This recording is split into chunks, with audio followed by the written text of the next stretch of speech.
ಈ ತರ ಎಷ್ಟು ಬಾಲ್ಗಳನ್ನ ಬೌಂಡ್ರಿ ಆಚೆ ಕಳ್ಸಿಲ್ಲ ನಾನು. ಈಗ ನೀನ್ ಮಾಡ್ಬೇಕಾಗಿರೋದಿಷ್ಟೇ, ನಮ್ ತೋಟದ ಮನೆಗೆ ಹೋಗಿ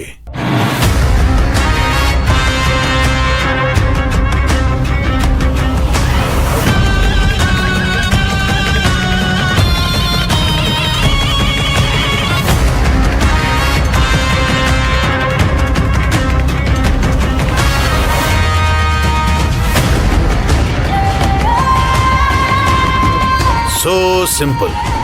ಹೇಗೆ ಅಪ್ಪ, ನಿಜವಾಗ್ಲೂ ನೀನ್ ಜೀನಿಯಸ್ ಅಪ್ಪ. Thank you so much. ಈಗ ಸಾಲ್ವ್ ಆಯ್ತಲ್ಲ ನಿನ್ ಪ್ರಾಬ್ಲಮ್ಮು.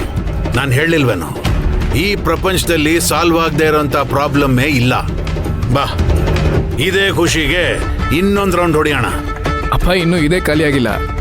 ಏನೋ ನೀನು ನನ್ನ ಮಗ ಆಗಿ ಇಷ್ಟು ಲೇಟ್ ಮಾಡಿದ್ರೆ ಹೇಗೋ? ಎತ್ತು. ಹಾ,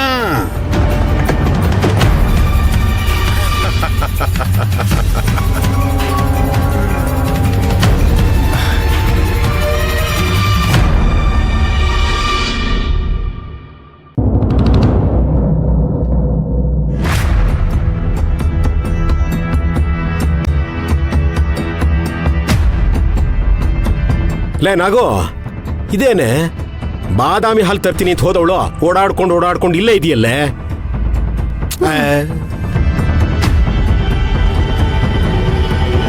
ಅಯ್ಯೋ ನಾಗು, ಯಾಕೆ ಸಪ್ಪಗಿದೆಯಾ? ಏನಾಯ್ತು? ಮನೆ ಪರಿಸ್ಥಿತಿ ಸರಿ ಇಲ್ಲ ಕಣ್ರಿ. ಸರಿ ಇಲ್ಲ ಅಂದ್ರೆ? ನಮ್ ಸುರಭಿ ಪದ್ದು ರುಕ್ಮಿಣಿಗೆ ಜಗಳ ಆಗ್ತಾನೆ ಇದೆ. ಅಯ್ಯೋ ನಿನ್ನ, ಇದೇನೆ ಹೊಸ ಕತೆ ಹೇಳ್ತಾ ಇದೆಯಲ್ಲೇ ಅಲ್ವೇ? ಈ ರುಕ್ಮಿಣಿ ಒಂಥರ ಬಜಾರಿ, ಅವಳು ಜಗಳ ಕಾಯೋದ್ರಲ್ಲಿ ಅರ್ಥ ಇದೆ. ಈ ಪದ್ಮಿನಿ ಕಥೆ ಏನು ಅಂತೀನಿ. ಆ ರಘುವೀರು ಕ್ಷಮೆ ಕೇಳಕ್ಕೆ ಅಂತ ನಮ್ಮ ಮನೆಗೆ ಬಂದಿದ್ನಲ್ಲ, ನಮ್ ಸುರಭಿ ಸುಮ್ನೆ ಇಲ್ದೆ ಪದ್ಮಿನಿಗೆ ಅವಮಾನವಾಗಿ ಮಾತಾಡ್ಲು. ನೆನ್ಪಿದೆ ತಾನೆ ನಿಮ್ಗೆ?